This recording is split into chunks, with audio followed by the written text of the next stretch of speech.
ಜೀನಾಗೆ ಸಂಪಾದಕತ್ವದಲ್ಲಿ ಜಿಎನ್ಎಸ್ news ಸಾಗರಿಸುತ್ತದೆ ಆಚೆ ಈಚೆ. ಮಂಗಳವಾರದ news ಅಪ್ಡೇಟ್ಗೆ ತಮಗೆ ಸ್ವಾಗತ.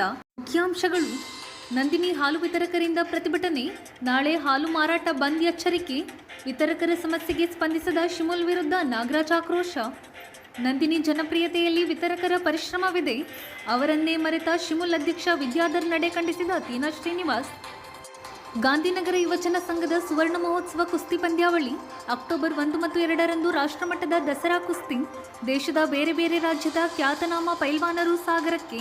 ಈಗ ಸುದ್ದಿಯ ವಿವರ. ಶಿಮುಲ್ನಿಂದ ಆಗುತ್ತಿರುವ ಕಿರುಕುಳ ಹಾಗೂ HDFC ಬ್ಯಾಂಕ್ ಹಾಲು ಮಾರಾಟಗಾರರ ಖಾತೆಯಿಂದ ಕಡಿತಗೊಳಿಸಿರುವ ಹಣವನ್ನು ವಾಪಸ್ ನೀಡುವಂತೆ ಒತ್ತಾಯಿಸಿ ಮಂಗಳವಾರ ತಾಲೂಕು ನಂದಿನಿ ಹಾಲು ವಿತರಕರ ಸಂಘದ ವತಿಯಿಂದ HDFC ಬ್ಯಾಂಕ್ ಎದುರು ಪ್ರತಿಭಟನೆ ನಡೆಸಲಾಯಿತು.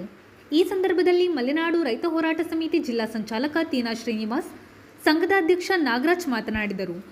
ಈ ಸಂದರ್ಭದಲ್ಲಿ ನಗರಸಭಾ ಸದಸ್ಯ ಡಿ ತುಕಾರಾಮ್, ಪ್ರಮುಖರಾದ ಈಶ್ವರ್, ನಾಗರಾಜ್, ಸಂತೋಷ್, ಸತೀಶ್, ಲಕ್ಷ್ಮಣ್, ಲೋಕೇಶ್, ಮುಕುಂದ್ ಬಾಪಟ್, ಷಣ್ಮುಖ, ಸೋಮಶೇಖರ್, ಯೋಗೇಶ್, ರವೀಶ್, ಅಜಯ್ ಕುಮಾರ್, ಪ್ರಕಾಶ್, ಪುಟ್ಟರಾಜು ಇನ್ನಿತರರು ಹಾಜರಿದ್ದರು.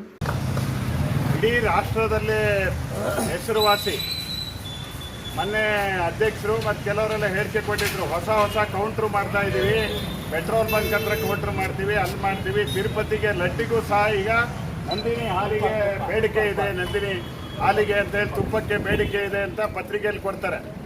ಇವತ್ತು ಇಡೀ ರಾಜ್ಯದಲ್ಲಿ ಇವತ್ತು ವಿತರಕರ ಸೇವೆ, ಹಾಲು ಹಂಚೋರು ಇಲ್ದಿದ್ರೆ ಖಂಡಿತ ನಂದಿನಿ ಹಾಲಿಗೆ ಇಷ್ಟು ದೊಡ್ಡ ಹೆಸರು ರಾಷ್ಟ್ರದಲ್ಲಿ ಬರ್ತಾ ಇಲ್ಲ. ಇಡೀ ದೇಶದ ಹಲವಾರು ರಾಜ್ಯಗಳಿಗೂ ಸಹ ಈಗ ಇದನ್ನ ಅಮೂಲನ್ನ ಪೈಪೋಟಿ ಮಾಡಿ ಇವತ್ತು ಬೇರೆ ಬೇರೆ ರಾಜ್ಯಗಳಿಗೆ ಅದರ ಪ್ರಾಡಕ್ಟ್ಗಳು ಹೋಗ್ತಾ ಇದ್ದಾವೆ. ವಿತರಕರು ಬರೀ 2% ಅವ್ರಿಗೆ ಕಮಿಷನ್ ಕೊಡಲ್ಲ. 2% ಒಳಗಡೆನೆ ಯಾವ್ದಾದ್ರು ಒಂದು 2 ಪ್ಯಾಕೆಟ್ ಒಡೆದೋಯ್ತು ಅಂದ್ರೆ ಆ ಕಮಿಷನ್ನೇ ಇಲ್ಲ. ಅವತ್ತು ಮಳೆಗಾಲದಲ್ಲಿ ವಿಪರೀತ ಮಳೆಗಾಲದಲ್ಲಿ ಚಳಿ ಇದನ್ನು ಲೆಕ್ಕಿಸದೆ ಬೆಳಗ್ಗೆ 3-4 ಗಂಟೆ 4:30-5 ಗಂಟೆಯಿಂದ ವ್ಯವಹಾರ ಶುರು ಮಾಡಿ ಇವತ್ತು ಜನರಿಗೆ ಉತ್ತಮ ಸೇವೆಯನ್ನು ಮಾಡ್ತಿದ್ದಾರೆ. ನಂದಿನಿ ಸಂಸ್ಥೆಗೆ ಇವತ್ತೇನಾರೋ ಶಿಮುಲ್ ಸಂಸ್ಥೆಗೆ ಒಳ್ಳೆಯ ಹೆಸರು ಬಂದಿದ್ರೆ ಇಡೀ ರಾಷ್ಟ್ರದಲ್ಲಿ ಅದೇ ಹೆಚ್ಚು ಲಾಭ ಮಾಡ್ತಿದೆ ಅನ್ನೋದಾರೆ ನಮ್ಮ ವಿತರಕರೇ ಕಾರಣ. ಆ ವಿತರಕರ ಸಮಸ್ಯೆಯಿಂದ 2 ತಿಂಗಳು ಹೇಳಿದ್ರು ಸಹ 16 ಲಕ್ಷ ರೂಪಾಯಿ ವಿತರಕರ ಇವರ ನೀತಿಯಿಂದ ಹಣನ ಬ್ಯಾಂಕ್ ಕಟ್ಟಿ ಮತ್ತೆ ಎಕ್ಸ್ಟ್ರಾ ಅವರಿಗೆ ಡಿಡಕ್ಟ್ ಮಾಡ್ಕೊಳ್ಳೋಕ್ಕೆ ಅವಕಾಶ ಮಾಡಿದ್ದಾರೆ. ಇವತ್ತು ಬ್ಯಾಂಕ್ ಅಧಿಕಾರಿಗಳು ಅತ್ಯಂತ ಬೇಜವಾಬ್ದಾರಿ. ಯಾವ ಮೊಬೈಲಿಗೆ ನೋಡಿದ್ರೆ HDFC ಬ್ಯಾಂಕು ಸಾಲ ತಗೊಳಕ್ ಬರ್ರಿ ಅಂತಾರೆ. ಒಳಗಡೆ ಹೋಗಿ ಸಿಕ್ಕಂಡ್ರೆ ಶೋಷಣೆ ಮಾಡ್ತಕ್ಕಂಥ ಕೆಲಸವನ್ನು ಮಾಡಿದ್ದಾರೆ. ಬ್ಯಾಂಕ್ ಮ್ಯಾನೇಜರ್ಗೂ ತಂದೆ ಜವಾಬ್ದಾರಿ ಇದೆ. ಅದಕ್ಕಿಂತ ಹೆಚ್ಚು ಜವಾಬ್ದಾರಿ ಈ ಸಂಸ್ಥೆಯ ಅಧ್ಯಕ್ಷರು ಏನು ವಿದ್ಯಾಧರ್ ಅವರು ಇದ್ದಾರೆ. ಅವರು 2ನೇ ಬಾರಿ ಅಧ್ಯಕ್ಷರಾಗಿದ್ದಾರೆ. ಅಧ್ಯಕ್ಷರು ಅಂತ ಹೇಳಿದ್ರೆ ಈ ಸಂಸ್ಥೆಯನ್ನು ನಡೆಸೋದು ಅಂತ ಹೇಳಿದ್ರೆ ಕುರ್ಚಿಯ ಮೇಲೆ ಕೂತ್ಕೊಂಡು ವ್ಯವಹಾರ ಮಾಡೋದಲ್ಲ. ಇವತ್ತು ಆ ಸಂಸ್ಥೆಯಲ್ಲಿ ಕೆಲಸ ಮಾಡ್ತಕ್ಕಂಥ ವಿತರಕರು ಜನಸಾಮಾನ್ಯರ ಹಿತವನ್ನು ಕಾಪಾಡಬೇಕು. ಇವತ್ತೇನು ನಮ್ಮ ವಿತರಕರು ಹೋರಾಟ ಮಾಡ್ತಾರೆ, ಯಾವಾಗೂ ಮಾಡಿರಲಿಲ್ಲ. ಇತ್ತೀಚಿನ ವರ್ಷಗಳಲ್ಲಿ ಮಾಡಿದ್ರಿ. ಇವತ್ತು ಮತ್ತೆ ಹೋರಾಟಕ್ಕೆ ಇಳಿದಿದ್ದಾರೆ. ಇವರ ಹೋರಾಟಕ್ಕೆ ನಮ್ಮ ಮಲೆನಾಡು ರೈತರ ಹೋರಾಟ ಸಮಿತಿನೂ ಸಹ ಬೆಂಬಲ ಕೊಡ್ತದೆ. ಇವ್ರನ್ನ ಇಲ್ಲಿಗೆ ಸುಮ್ಮನೆ ಬಿಡಲ್ಲ. ಈ ಬ್ಯಾಂಕ್ನವರು ಮಾಡ್ತಾ ಇರ್ತಕ್ಕಂಥ ಮೋಸ ಏನೋ ಬೀದಿಗೆಳಿತೀವಿ. ಶಿಮುಲ್ ಸಂಸ್ಥೆಯಲ್ಲಿ ಏನು ಅಧ್ಯಕ್ಷರು ಈ ಕೆಲವರು ದುರಹಂಕಾರದ ಅಧಿಕಾರಿಗಳಿದ್ದಾರೆ. ಫೋನ್ ಮಾಡಿದ್ರೆ ಎತ್ತಲ್ಲ ಅಂದ್ರೆ ಇವ್ರು ಯಾರು? ಇವರು ಏನು ಸರ್ವಾಧಿಕಾರಿಗಳ? ಇವರಿಗೇನು ಶಾಶ್ವತವಾಗಿ ಅಧಿಕಾರದಲ್ಲಿ ಕೂರಕ್ಕೆ ನಾವು ಅವಕಾಶ ಕೊಟ್ಟಿದ್ದೀವ? ಇವರಿಗೇನಾದ್ರು ಸೌಜನ್ಯ ಇದ್ರೆ ತಮ್ಮ ಕರ್ತವ್ಯವನ್ನು ಪ್ರಾಮಾಣಿಕವಾಗಿ ಮಾಡಬೇಕು ಅಂತ ಶಿಮುಲ್ ಅಧ್ಯಕ್ಷರಿಗೆ ಅಧಿಕಾರಿಗಳಿಗೆ ಏನಾದ್ರು ಜವಾಬ್ದಾರಿ ಇದ್ರೆ ಇವತ್ತು ಸಂಜೆ ಒಳಗಾಗಿ ಈ ಸಮಸ್ಯೆಯನ್ನು ಬಗೆಹರಿಸಬೇಕು. ಇಲ್ಲದಿದ್ರೆ ಬೇರೆ ಮಾರ್ಗ. ಈಗಾಗಲೇ ಹೇಳಿದ್ರು ನಾಗರಾಜ್ ಅವರು 1ನೇ ತಾರೀಕಿಂದ ಹಾಲನ್ನ ಸರಬರಾಜನ್ನು ಬಂದ್ ಮಾಡ್ತೀವಿ ಅಂತ. ಇಂಥ ಕೆಲಸಕ್ಕೆ ಅವಕಾಶ ಕೊಡಿದ್ರೆ ನಿಮ್ಗೇನಾದ್ರು ಸ್ವಲ್ಪ ಜೀವ ಇದೆ, ನಿಮ್ಗೇನಾದ್ರು ಸ್ವಲ್ಪ ಗೌರವ ಘನತೆ ಇಟ್ಕೊಂಡಿದ್ದೀರಿ ಆಡಳಿತ ಮಾಡೋರು ಅಂದ್ರೆ ಸಾಗರ ತಾಲೂಕಲ್ಲಿ ಸುಮಾರು ಆನಂದಪುರದಿಂದ ಹಿಡಿದು ಸಾಗರ ಟೌನ್ ಮತ್ತು ಜೋಗ ಕಾರ್ಗಲ್ಲು ಎಲ್ಲ ಒಳಗೊಂಡ ಸುಮಾರು ಒಂದು 60ರಿಂದ 70 ಜನ ಏಜೆಂಟರು ಹಾಲು ಏಜೆನ್ಸಿಯನ್ನು ಶಿಮುಲ್ ಅಧಿಕಾರಿಗಳಿಂದ ತಗೊಂಡು ನಾವು ಹಾಲು ವ್ಯಾಪಾರವನ್ನು ಮಾಡ್ತಾಯಿದ್ದೀವಿ. ಬೆಳಗಿನ ಜಾವ 4 ಗಂಟೆಗೆ ಎದ್ದುಬಿಟ್ಟು ನಾವು 1 ಲೀಟ್ರಿಗೆ 2 ರೂಪಾಯಿ ಕಮಿಷನ್ಗೋಸ್ಕರ, ಹಿಂದೆ ಖಾಲಿ 1 ರೂಪಾಯಿ 60 ಪೈಸಾ, ಆಮೇಲೆ 1.5 ಹಿಂಗೆಲ್ಲ ಆಗಿ ಇವತ್ತು 2 ರೂಪಾಯಿ ಆಗಿದೆ. ಆ ಹಾಲು ಮಾರಾಟ ಯಾವ ಥರ ಅಂತ ಹೇಳಿದರೆ ಒಂದೇ ಒಂದು ದಿನ ನಾವು ಯಾರೂ ರಜಾ ಮಾಡೋಂಗಿಲ್ಲ. 365 ದಿನವೂ ನಾವು ಜನರಿಗೆ ಸರ್ವಿಸ್ ಕೊಡಬೇಕು. ಮಳೆ ಚಳಿ ಬಿಸಿಲು ಯಾವುದನ್ನು ಲೆಕ್ಕಿಸದೆ. ಮತ್ತು ನಮ್ಮ ಗಾಡಿಗಳಿಗೆ ಪೆಟ್ರೋಲ್ ಹಾಕ್ಕೊಂಡು ನಮ್ಮ ಸ್ವಂತ ಖರ್ಚಿನಲ್ಲಿ ಜನರಿಗೆ ಕೊಡ್ತಕ್ಕಂಥ ಕೆಲಸವನ್ನು ನಾವು ಮಾಡ್ತೀವಿ. ಯಾವುದೇ ಕಾರಣಕ್ಕೂ ನಾವು ಜನರಿಗೆ ತೊಂದರೆ ಕೊಡ್ತಕ್ಕಂಥ ಕೆಲಸ ನಾವು ಮಾಡೋದಿಲ್ಲ. ಆದರೆ ನಮಗೆ ಸಿಗತಕ್ಕಂಥ ಕಮಿಷನ್ನು 2 ರೂಪಾಯಿ, ಆದರೆ ನಾವು ಡೈರಿ ಕಟ್ತಕ್ಕಂಥ ಅಮೌಂಟು 52 ರೂಪಾಯಿ. ನಾವು ಪಡಿತಕ್ಕಂಥ ನಾವು ಸಂಬಳಕ್ಕಿಂತ ಕೂಲಿಗಿಂತ 10 ಪಟ್ಟು ಜಾಸ್ತಿ ಅವರಿಗೆ ನಾವು ಕಟ್ಟಬೇಕು. ಆದರೆ ಇಲ್ಲಿಯವರೆಗೆ ಯಾವುದೇ ಥರದ ಒಂದು ಸೌಲಭ್ಯವನ್ನು ಕಿಂಚಿತ್ತು ಒಂದು ಕೊಡದ ಸಿಮುಲ್ ಅಧಿಕಾರಿಗಳು ಹಾಗೂ ಆಡಳಿತ ಮಂಡಳಿ ಇದು ಹೆಚ್ಚು ಕಡಿಮೆ ಇವತ್ತಿನವರೆಗೂ ಪ್ರತಿ 2-3 ವರ್ಷಕ್ಕೆ ಒಂದು ಸರಿತಿ ಈ ಸಿಮುಲ್ ಅಧ್ಯಕ್ಷರು ಚೇಂಜ್ ಆಗ್ತಾ ಇದೆ. ಒಬ್ಬರು ಅಧ್ಯಕ್ಷರು ಈ ಏಜೆಂಟ್ಗಳ ಬಗ್ಗೆ ಕನಿಷ್ಠ ಒಂದು ಸೌಜನ್ಯಕ್ಕೂ ಕೂಡ ಅವ್ರನ್ನ ಭೇಟಿಯಾಗಿ ಒಂದು ಮಾತಾಡ್ತಕ್ಕಂಥ ಒಂದು ಕೆಲಸವನ್ನು ಮಾಡಲ್ಲ. ಯಾಕಂತ ಹೇಳಿದ್ರೆ ಅವರಿಗೆ ಹಾಲು ಮಾರಾಟ ಆಗಬೇಕು, ಅವರಿಗೆ ಡೈರಿಗೆ ದುಡ್ಡು ಬಂದು ಸೇರಬೇಕು, ಅಷ್ಟೇ ಕೆಲಸ ಅವರಿಗೆ. ನೀನು ಬೇಕಾದರೆ ತಗೋ, ಬೇಡಾದ್ರೆ ಬಿಡು. ಮೊನ್ನೆ ಇತ್ತೀಚೆಗೆ ಒಂದು 2 ತಿಂಗಳ ಹಿಂದೆ 2 ವರ್ಷದ ಹಿಂದೆ ನಾವು ಹಾಲು ಮಾರಾಟ ಮಾಡಿರ್ತಕ್ಕಂಥ ಹಣವನ್ನು ನಾವು ವ್ಯಾನ್ ಮುಖಾಂತರ ನಾವು ಡೈರಿಗೆ ಕಳಿಸ್ಕೊಡ್ತಾ ಇದ್ವಿ. ಅದಾದಮೇಲೆ ಸ್ವಲ್ಪ ದಿನ ಬಿಟ್ಟಾದ್ಮೇಲೆ ಸ್ವೈಪ್ ಮಿಷನ್ ತಂದು ಆಮೇಲೆ ಅದ್ರ ಮುಖಾಂತರನೂ ಹಣನ ನಾವು ಕಳಿಸ್ಕೊಟ್ಟಿದ್ವಿ.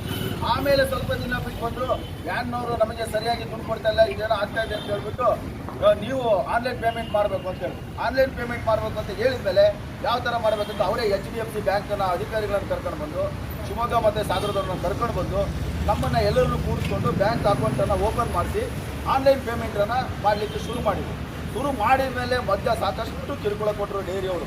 ಅದು ಯಾವ ಥರ ಅಂತ ಹೇಳಿದ್ರೆ ಒಂದು ಆ್ಯಪ್ ಮಾಡಿ ಇಟ್ಕೊಂಡಿದ್ದಾರೆ. ಆ ಆ್ಯಪಲ್ಲಿ ಅದಕ್ಕೊಂದು ಇಂಡೆಂಟ್ ಅಂತ ಹೇಳ್ಬಿಟ್ಟು ಒಂದು ಲಾಕ್ ಸಿಸ್ಟಮ್ ಮಾಡ್ಕೊಂಡಿದ್ದಾರೆ. ನಾವು ಹಣ ಕಟ್ಟಿದರೆ ಮಾತ್ರ ಆ ಇಂಡೆಂಟ್ ಓಪನ್ ಆಗುತ್ತೆ, ಇಲ್ಲ ಹೋದರೆ ಆ ಇಂಡೆಂಟ್ ಓಪನ್ ಆಗಲ್ಲ. 1 ಪೈಸೆ ಕಡಿಮೆ ಆದರೂ ಇಂಡೆಂಟ್ ಓಪನ್ ಆಗಲ್ಲ. ಆವಾಗ ನಮಗೆ ಹೆಚ್ಚು ಕಡಿಮೆ ಈಗ 4:15ವರೆಗೂ ನಮಗೆ ಹಣ ಕಟ್ಟಲಿಕ್ಕೆ ಅವಕಾಶ ಕೊಟ್ಟಿದ್ದಾರೆ. 5 ಗಂಟೆವರೆಗೂ ಹಾಲು ಹಾಕ್ಲಿಕ್ಕೆ ಅವಕಾಶ ಕೊಟ್ಟಿದ್ದಾರೆ. ಒಂದು 5 ನಿಮಿಷ ಹೆಚ್ಚು ಕಡಿಮೆ ಆದರೆ ನಾವು ಹಣ ಕಟ್ಟಲಿಕ್ಕಾಗಲ್ಲ, ಅವರಿಗೆ ಹಾಲು ಸಾಗಲಿಕ್ಕೆ ಬರೋಲ್ಲ. ಮತ್ತೊಂದು ವಿಶೇಷ ಏನಂದರೆ 10, 10:30, 11 ಗಂಟೆ ಒಳಗೆ ಕಟ್ಟಬೇಕಾಗಿತ್ತು. ಈಗ ಏನಾಗಿದೆ ಪ್ರಾಬ್ಲಮ್ ಅಂತ ಹೇಳಿದ್ರೆ ನಾವು ನಮ್ಮ ಹಣನ ಅವರಿಗೆ ಕಳಿಸ್ಲಿಕ್ಕೆ ಇಷ್ಟು ದೊಡ್ಡ ತೊಂದರೆ ಕೊಡ್ತಾ ಇದ್ದಾರೆ. ನಮಗೆ ಸಿಗ್ತಕ್ಕಂಥ 2 ರೂಪಾಯಿ ಕಮಿಷನ್ನಲ್ಲಿ ನಾವೇನು GST ಕಟ್ಟಬೇಕು, ಟ್ಯಾಕ್ಸ್ ಕಟ್ಟಬೇಕು, ಅಥವಾ ನಮ್ಮ ಗಾಡಿಗೆ ಪೆಟ್ರೋಲ್ ಹಾಕಬೇಕು, ಅಥವಾ ನಾವು ಊಟ ಮಾಡಬೇಕು, ನಮ್ಮ ಜೀವನ ನಡೆಸಬೇಕು, ಇದ್ಯಾವುದು ಅವರಿಗೆ ಆಡಳಿತ ಮಂಡಳಿಗೆ ಲೆಕ್ಕಕ್ಕಿಲ್ಲ. ಅವ್ರಿಗೆ ಏನಾಗಿದೆ ಅಂದರೆ ಹಾಲು ಉತ್ಪಾದನೆ ಆಗುತ್ತೆ, ಡೈರಿಗೆ ಬಂದು ಬೀಳುತ್ತೆ, ಅದು ಪ್ಯಾಕೆಟ್ ಆಗುತ್ತೆ, ಅದು ಟೌನಿಗೆ ಎಲ್ಲ ಕಡೆಗೆ ಬರುತ್ತೆ, ಅದು ಡಿಸ್ಟ್ರಿಬ್ಯೂಟ್ ಮಾಡಿ ಜನ ದುಡ್ಡು ಕಟ್ತಾರೆ ಅಷ್ಟೇ. ಇದರಿಂದ 10 ರೂಪಾಯಿ ಸಂಬಳ ಅವ್ರು ತಿನ್ನಲ್ವಾ? ಅಧ್ಯಕ್ಷರು 10 ರೂಪಾಯಿ ಸಂಬಳ ತಿನ್ನಲ್ವಾ? ಒಂದು ಕನಿಷ್ಠ ಶೌಚಾಲಯಕ್ಕಾದ್ರೆ ಒಂದು ಏಜೆಂಟ್ರಿಗೆ ಒಂದೇ 1 ರೂಪಾಯಿ ಸವಲತ್ತಿಲ್ಲ ಇಲ್ಲಿವರೆಗೂ. ಒಂದು ಇಡೀ ಹಬ್ಬ ಹರಿದಿನ ಆಗಲಿ ಅರ್ಧ ಲೀಟ್ರ್ ಹಾಲು ಸಮೇತ ಅವ್ರು ಕೊಡಲ್ಲ. ಒಂದೇ ಒಂದು ದೀಪಾವಳಿ ಯಾವುದೇ ಇರಲಿ ಅವರು ನಮಗೆ ಏನೂ ಕೊಡೋದು ಬೇಡ. ನಮಗೆ ಸರಿಯಾಗಿ ಹಾಲನ್ನು ಸರಿಯಾಗಿ ಕಳಿಸಿ ನಾವೇನು ಅವ್ರಿಗೆ ಕೊಡ್ತಕ್ಕಂಥ ಹಣ ಏನಿದೆ ಅದನ್ನು ಅವ್ರಿಗೆ ಕಳ್ಸ್ಕೊಳ್ಳೋಕ್ಕೆ ಒಂದು ವ್ಯವಸ್ಥೆ ಆಗಬೇಕಿಲ್ಲ. ಯಾವ್ದಾರು ಒಂದು ಕೌಂಟರ್ ಓಪನ್ ಮಾಡಲಿ ಇಲ್ಲ ಅವ್ರು ಯಾವ್ದಾದ್ರು ಒಂದು ಅಕೌಂಟ್ ಓಪನ್ ಮಾಡಲಿ, ಅದಕ್ಕೆ ಕೊಡ್ತೀವಿ. ಇವರು ನಮಗೆ ಈ ಥರ ಒಂದು ತೊಂದರೆ ಕೊಡ್ತಾ ಇವತ್ತು ನೋಡಿ 2 ತಿಂಗಳಿಂದ ಹೆಚ್ಚು ಕಡಿಮೆ ಒಂದು ಒಬ್ಬೊಬ್ಬರು ದುಡ್ಡು 10,000 ರೂಪಾಯಿ, 20,000, 30,000 ಬ್ಯಾಂಕಿಗೆ ಕಟ್ತಾ ಇದ್ರೆ ಇದ್ದಕ್ಕಿದ್ದಂಗೆ 2,000, 3,000, 5,000 ಹಿಂಗೆ ಬ್ಯಾಂಕಲ್ಲಿ ಕಟ್ಟಾಗ್ತಾ ಇದೆ. ಈಗ ಮೈನಸ್ ಅಕೌಂಟ್ ತೋರಿಸ್ತಾ ಇದೆ. ಯಾರು ಒಬ್ಬರು ಆನ್ಲೈನ್ ಪೇಮೆಂಟ್ ಮಾಡೋಂಗಿಲ್ಲ. ನಮ್ಮಲ್ಲಿ ಸ್ಕ್ಯಾನ್ ಕೊಡಪ್ಪ ಅಂತೇಳಿ ಸ್ಕ್ಯಾನ್ ಕೊಟ್ಟಾದ್ಮೇಲೆ ನಾವು ಯಾರು ಪೇಮೆಂಟ್ ಮಾಡಿದ್ರೆ ತಕ್ಷಣ ಕಟ್ಟಾಗಿ ಹೋಗ್ಬಿಡುತ್ತೆ HDFC ಬ್ಯಾಂಕಿಗೆ. 1 ರೂಪಾಯಿ ದುಡ್ಡು ವಾಪಸ್ ಬರಲ್ಲ. ಈಗ ಇದೇ ಥರ ಆಗಿ ಸುಮಾರು 15-20 ಲಕ್ಷ ರೂಪಾಯಿ ದುಡ್ಡು ಏಜೆಂಟ್ರಿಂದ ಕಟ್ಟಾಗಿದೆ. ಇದ್ರ ಬಗ್ಗೆ ಒಂದು ಕನಿಷ್ಠ ಜ್ಞಾನ ಇಲ್ವಾ ಒಬ್ಬ ಸಿಂಪಲ್ ಅಧ್ಯಕ್ಷರಿಗೆ? ನಾವು ಫೋನ್ ಮಾಡಿದರೆ ಫೋನ್ ರಿಸೀವ್ ಮಾಡಲ್ಲ.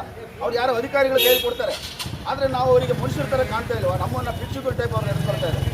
ಇದು ಇವತ್ತು ನಮ್ಮಿಂದ ಏನಾದ್ರು ತೊಂದರೆ ಆಗಿದ್ದರೆ ನಾವೆಲ್ಲರೂ ಕಟ್ಟೋದು ಬಾಕಿ ಇದ್ದರೆ ಬೇಕಾದ್ರೆ ಅವ್ರ ಹತ್ರ ಕ್ಷಮೆ ಕೇಳ್ತೀವಿ ನಾವು.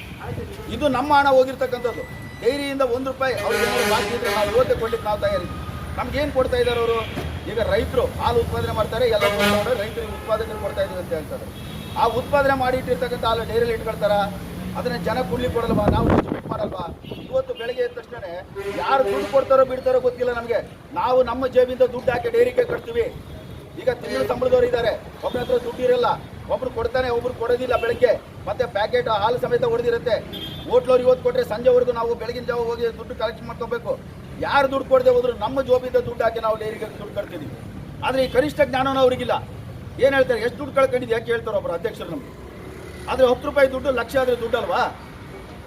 ಅವ್ರಿಗೆ ಲಕ್ಷಗಡೆ ದುಡ್ಡಿದೆ, ಇದು ದುಡ್ಡಲ್ವಾ ಇದು? ನಾವು ಇವತ್ತು ಈ ಒಂದು ಅವರ ಅವ್ಯವಸ್ಥೆ ಮತ್ತು ಅದೇ ರೀತಿ ಬ್ಯಾಂಕ್ನವರು ಮ್ಯಾನೇಜರ್ ಕೇಳಿದ್ರೆ ಏನು ಹೇಳ್ತಾರೆ? ನಾಗರಾಜ್ ಅವರೇ, ನಾವೆಲ್ಲ ನಮ್ಮ ಕಡೆಯಿಂದ ಏನಾಗಬೇಕು ಎಲ್ಲ ನಾವು ಮಾಡಿದ್ದೀವಿ, ನಮ್ಮ ಹತ್ರ ಏನೂ ಇಲ್ಲ, ಹೆಡ್ ಆಫೀಸ್ನವ್ರು ಮಾಡಬೇಕು. ಏನು ಹೆಡ್ ಆಫೀಸ್ನವ್ರು ಮಾಡಬೇಕು?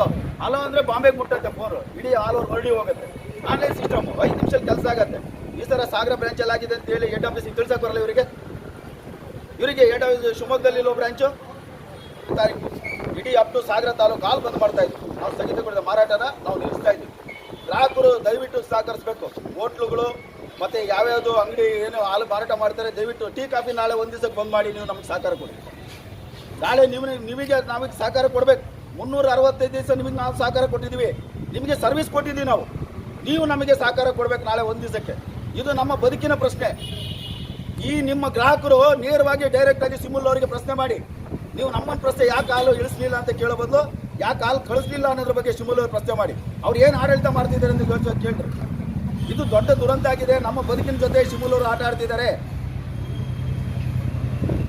ಇವತ್ತು ಬ್ಯಾಂಕಿಗೆ ಕರ್ಕೊಂಡು ಬಂದು ಅಕೌಂಟ್ ಮಾಡಿಸಿ ಇವತ್ತು ದುಡ್ಡು ತಿಂತಾರೆ ಅವರವರೇ.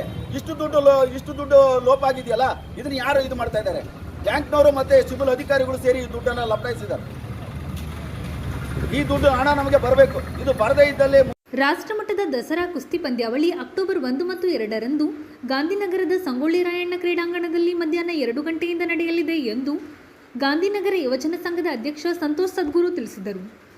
ಸಾಗರದ ಕರ್ನಾಟಕ ಕಾರ್ಯನಿರತ ಪತ್ರಕರ್ತರ ಭವನದಲ್ಲಿ ಮಂಗಳವಾರ ಕರೆಯಲಾಗಿದ್ದ ಸುದ್ದಿಗೋಷ್ಠಿಯಲ್ಲಿ ಅವರು ಮಾತನಾಡುತ್ತಿದ್ದರು. ಗೋಷ್ಠಿಯಲ್ಲಿ ಧರ್ಮರಾಜ್, ಡಾಕ್ಟರ್ ಶ್ರೀಪಾದ್ ಹೆಗಡೆ, ಕೆಜಿ ಸಂತೋಷ್, ವೆಂಕಟೇಶ್ ಬಿಳಿಸಿರಿ, ಗಣೇಶ್, ಶ್ರೀನಿಧಿ, ಕೃಷ್ಣಾನಂದ್, ರಾಘವೇಂದ್ರ ಇನ್ನಿತರರು ಹಾಜರಿದ್ದರು.